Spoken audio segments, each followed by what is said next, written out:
The college football commitment season is officially heating up. So let's talk about some of the guys that could become Cowboys soon. Because let's face it, fellas, don't nobody really want to become a Baylor Bear. You are Locked On Oklahoma State, your daily podcast on the Oklahoma State Cowboys, part of the Locked On Podcast Network, your team every day. Howdy, y'all, and hello, all. Welcome back to Locked On Oklahoma State, your daily stop for all things Cowboy and Cowgirl related. My name is Cody Stovall. I want to thank you kindly for stopping by to make this your first listen. We're available on all of your podcasting platforms, visually as well on YouTube. Find me personally on X at AllDayOState. Today, we're partially brought to you by Game Time. Download the Game Time app, create an account, and use the code LOCKEDONCollege for $20 off your first purchase. Terms apply. Get in on that action today. Meanwhile, we get to talk about this commitment season. It is officially starting to heat up. Oklahoma State has been revolving in between the 21, 28-ish range pretty consistently.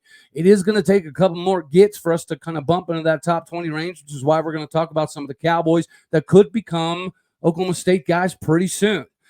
One of them being tomorrow. And yeah, let's face it, we are going to be competing with teams like Baylor and TCU and Arizona State and Utah on a pretty considerable amount of time, which is why it's important for us to capitalize on this week because, as we've heard from Bryan, this is going to be a pretty heavy week for some early commits. We did lose out on a couple, of course, but I'm not completely out of the race on a couple of those guys we'll talk about here in a little bit.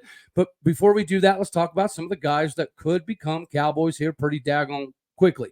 So if you go look at 247 and you see like the warm category next to the cooling category, then you kind of line up the timeline and how many visits they've been on and which coaches are recruiting them, and it helps you kind of narrow down some of the possibilities. But if you go off of like the 247 warm stuff, a guy that we've been in on for a while that I think makes a lot of sense is going to be Carmine Orozco.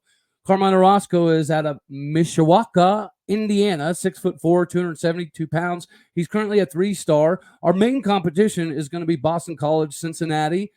Therefore, it does make a lot of sense for him to bring his talents on to Oklahoma State. And we all know with this defense and what Bryan Nardo has been able to bring in, when people see it on the field this season, it's going to sway a lot of opinions. So Carmine could be one of those that gets his opinion swayed pretty quickly. Another one of these gentlemen that have been listed as warm on 247 that we have had several conversations with, and we've gone to Texas to visit several times as well, is going to be Jayson Sanders. Jayson Sanders is a 6'2", 275-pound DB from Kilgore, Texas. Ironically, Kilgore is the same area where we just got the JUCO Bees Knees linebacker, Mr. Robinson, which we have discussed with. He is going to join the show most likely next week. But when you look at that area, Jayson Sanders does fit the bill for what Oklahoma State is looking for. At 6'2", 175 pounds, that's what we're looking for at Oklahoma State. Most is everybody else, and I completely understand that. One of the biggest benefits to him is the cerebral side of the game isn't going to be a prick sales, which is why he's got offers from places like Vanderbilt. Of course, Baylor is in the competition here with Texas Tech, Arizona State, Oklahoma State, so on and so forth. Why does this make the most amount of sense for Jayson Sanders to become a Cowboy over a Baylor Bear? Well, it's simply because of the opportunities that you're going to have in Stillwater. This is nobody saying that Baylor is necessarily a bad spot. But if you're looking for the ability to advance in your career, the ability to get in front of more eyeballs and have more opportunities, that's going to happen more often than not at Oklahoma State as opposed to Baylor. Dave Aranda's a good dude, but why would you want to go play somewhere that can't even fill their own daggone stadium? Their fans aren't going to support you as much as they will in Stillwater, which means you're never going to get as much in NIL or opportunities that you will in Stillwater, which is precisely why you need to cut the bull honky out of the way and become a Cowboy here before too daggone long. This is somebody that we've talked about several times. Makes a lot of sense for him to come to Oklahoma State. Whether he's going to play cornerback, whether he's going to play wide receiver. If he does play wide receiver, he's going to go alongside this core group that is part of the freshman class. But that's because we're going to need some competition at the wide receiver spot next season. The beauty of Kobe is he could play the other side of the ball as well. At 5'11", 175 pounds, if he was just a little bit bigger, maybe this conversation would be quite a bit different. Again, the normal cast. We're competing against Baylor, Arizona State, Houston, and SMU. Once again, when you list all of those teams, none of them have what Oklahoma State has as far as accessibility, viability, and the need. The need to develop you and get you in the league. This has been somebody we've been on for quite some time. If he's coming for the advancement of his career, this makes the most amount of sense. If he's going to start immediately, maybe an SMU or an Arizona State or a Baylor makes sense. So realistically, it depends on what he's looking for. He's set to make this a commitment live tomorrow. So hopefully he's a Cowboy. Now, to me, this might be the biggest of the bunch. We did miss out on Mason Posa, and I do think that he might be, making a little bit of a mistake here. But I also firmly believe that when we continue to compete against teams like BYU and Utah and Cal for some of this recruiting landscape, these guys matter the most. You got to beat Utah, got to beat BYU, got to beat Cal, got to beat Stanford. For a guy like Nusi Taomoipao.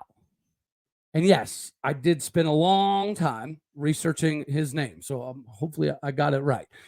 But this individual is 6'3", 225 pounds as it sits right now, 3-star out of Saratoga Springs, Utah. This is another one of those Benny Tonga is the bee's knees style of guys. You get Bryan Nardo involved, you get Joe Bob Clements involved. I am surprised that we did miss out on Mason Posa, 100% realistic, but this is a guy that you can bring in instantaneously to kind of fill that void. He fits the bill physically, which has kind of been the new trend for Oklahoma State. We don't have to get 5'11", 200-pound linebackers anymore. We get these dudes. This is a Gunnar Wilson size guy. This is Tamarick Johnson skill level style of guy, and he fits in precisely what Oklahoma State does and needs. And then I'm going to throw another fun one at everybody that is under the radar, currently classified as a 0-star out of Owasso, Oklahoma, and that's going to be number 10, safety, 6 foot, 170-pound, Eric Harris. And I have to pop on the film for this one because when you look at the competition of Iowa State, North Texas, Air Force, all right, you got to ask why. He plays very, very physical. Now, he does get pushed off the line when he's in press coverage a decent amount of the time, but here's the fun fact. He doesn't shy away from it. He's all about press man. He's all about getting in your grill, and he is the epitome of staying in your hip pocket. We've heard the terminology, I'm going to stick on you like flies on poo. That's what Eric Harris does. And this is playing 6A football. So it's not like he's doing it against inferior competition. You're talking Owasso's going up against Union and Jinx and Broken Arrow and Muskogee and all of the heavy hitters, Bixby of the state of Oklahoma, and he's making most people look fairly pedestrian. Now, when you look at the stats, a little over 40 tackles this previous season, not necessarily going to blow your mind, but if you see what he does on the field, it does make sense. He's their lock-up guy. Again, with bigger wide receivers, yeah, he's going to need to bulk up a little bit, but the tenacity is 100% ready to go. His ability to stay in somebody's hip pocket is absolutely amazing. He runs the 200-meter also in 6A, state of Oklahoma. He's been clocked at 21.1 miles an hour on the football field. Therefore, you know that if he can add 15, 20 pounds, he's a certified, bona fide dude. Who's going to do that better than Rob Glass? The answer is easy. Nobody. Nobody in the country is going to develop you and give you the capabilities that Rob Glass is going to. Point blank, period. This is home.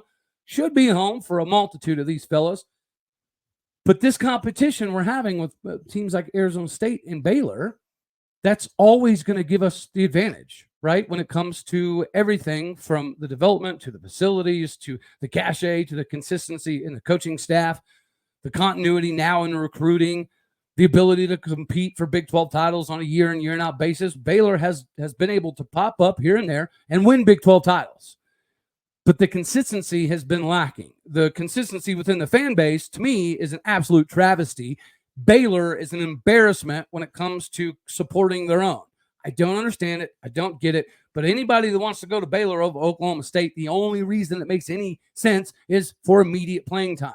Everything else checks the box in Stillwater, which is why these gentlemen should become Cowboys soon enough.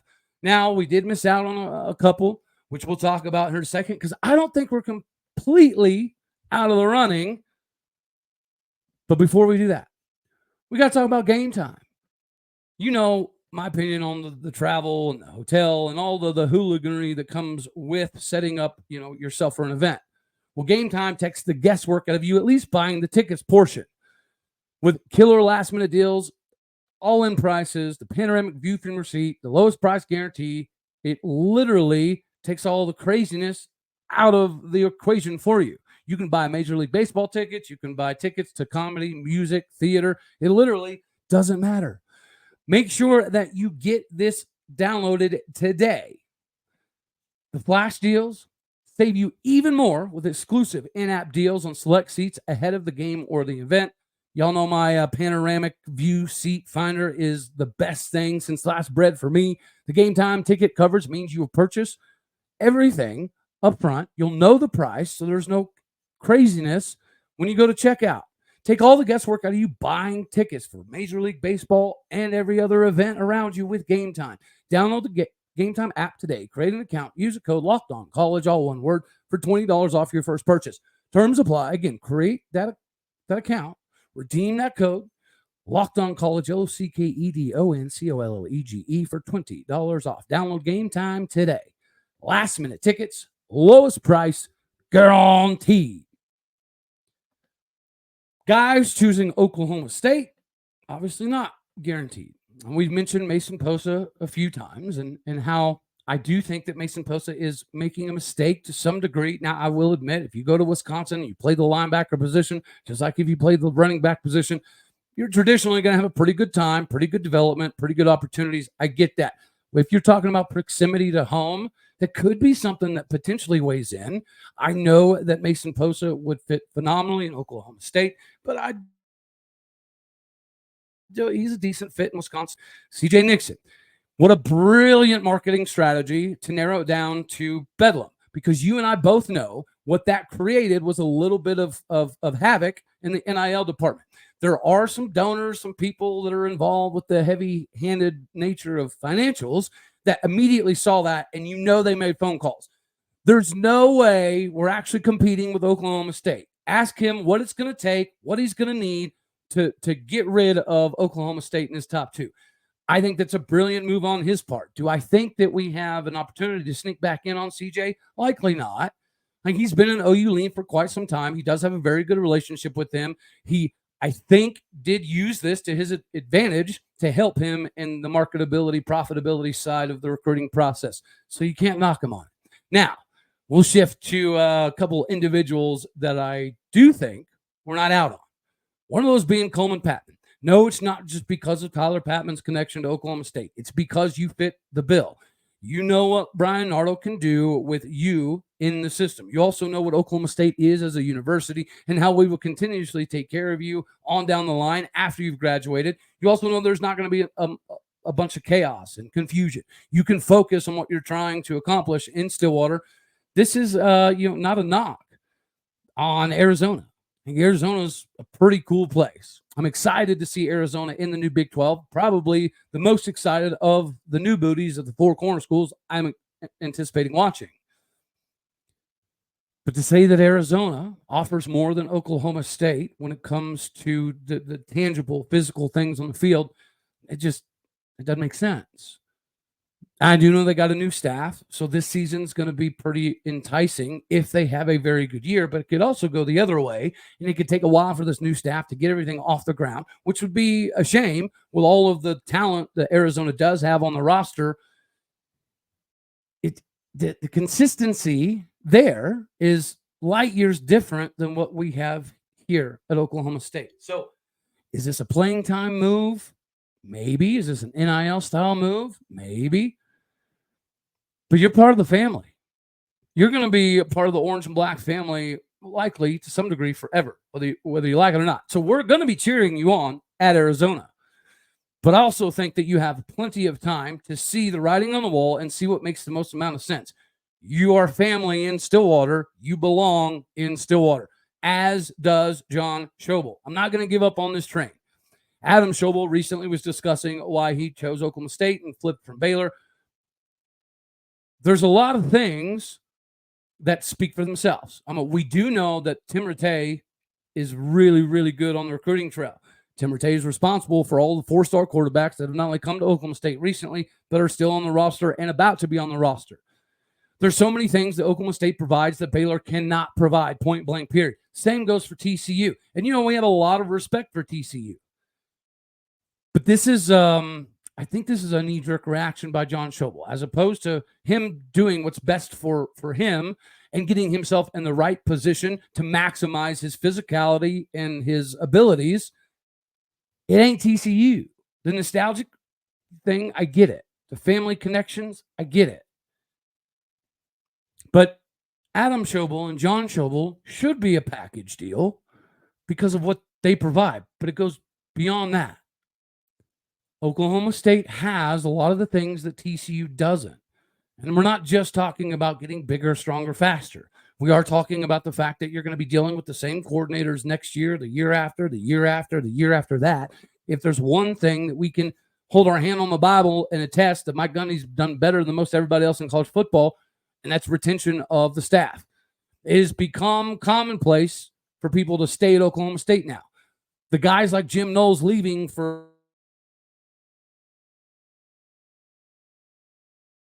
Ohio State level money for coaches. And nor does Mike Gundy bring in people to jump off in a year or two. Obviously, the Derek Mason situation was a little different, but even that proved that Oklahoma State can go out and get heavy hitter, big names all day, every day from the SEC or anywhere else. And then you look at Paul Randolph, the newest addition to the staff, it accentuates that very same thing. Joe Bob Clements, Coach Hammersmith, Coach Duffy, those dudes are kind of the catalyst, the foundation that that will never change. This is the foundation of Stillwater. So could opportunities be different elsewhere? Sure. But Stillwater is almost like a guaranteed thing at this point. If you come to Oklahoma State, you're almost guaranteed to win 9 games. If you come to Oklahoma State, you're almost guaranteed to compete for Big 12 titles. If you come to Oklahoma State, you're almost guaranteed to have the most amount of physical development as physically possible. Again, we're going to revert back to Rob Glass because everybody in the country needs to know who the greatest strength coach is by far in America. Our strength coach is better than anybody at Notre Dame, Georgia, Florida, Michigan. It doesn't matter. We have that dude. So anybody looking for development and instantaneous abilities to translate on the field to get your Tookus to the next level in the Big 12, it is Stillwater, point blank, period. That conversation starts and ends there. Obviously, it hurts to see a couple of these guys, make these decisions. But at the same time, I'm not completely out, right? I think there's some more opportunities for us to capitalize on some major moments. All righty, so we gotta switch gears once again and talk about some of the baseball news. Of course, we all know that we have 3 All-Americans: Carson Bringe, Brian Holliday, and Nolan Schubert. Thankfully, we get Schubert back for this upcoming season. But Carson Bringe is going to be a very hot commodity in Major League Baseball, as is Brian Holliday. Brian Holliday was a breath of fresh air coming over. And if you notice, we've got some pitchers that Rob Walton has been somewhat busy thus far in the portal process. And we recently added a transfer out of St. John's, Mario Pesca.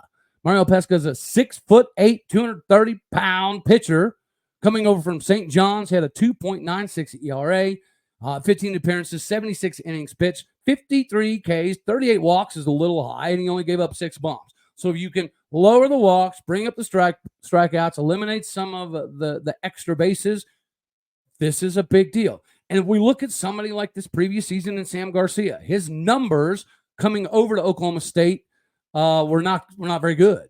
So there's a decent amount of people that didn't think it made a whole lot of sense to bring somebody that had a 6.7 something ERA at High Point, and he was going to magically be big on the productive scale in Stillwater. But that's exactly what happened.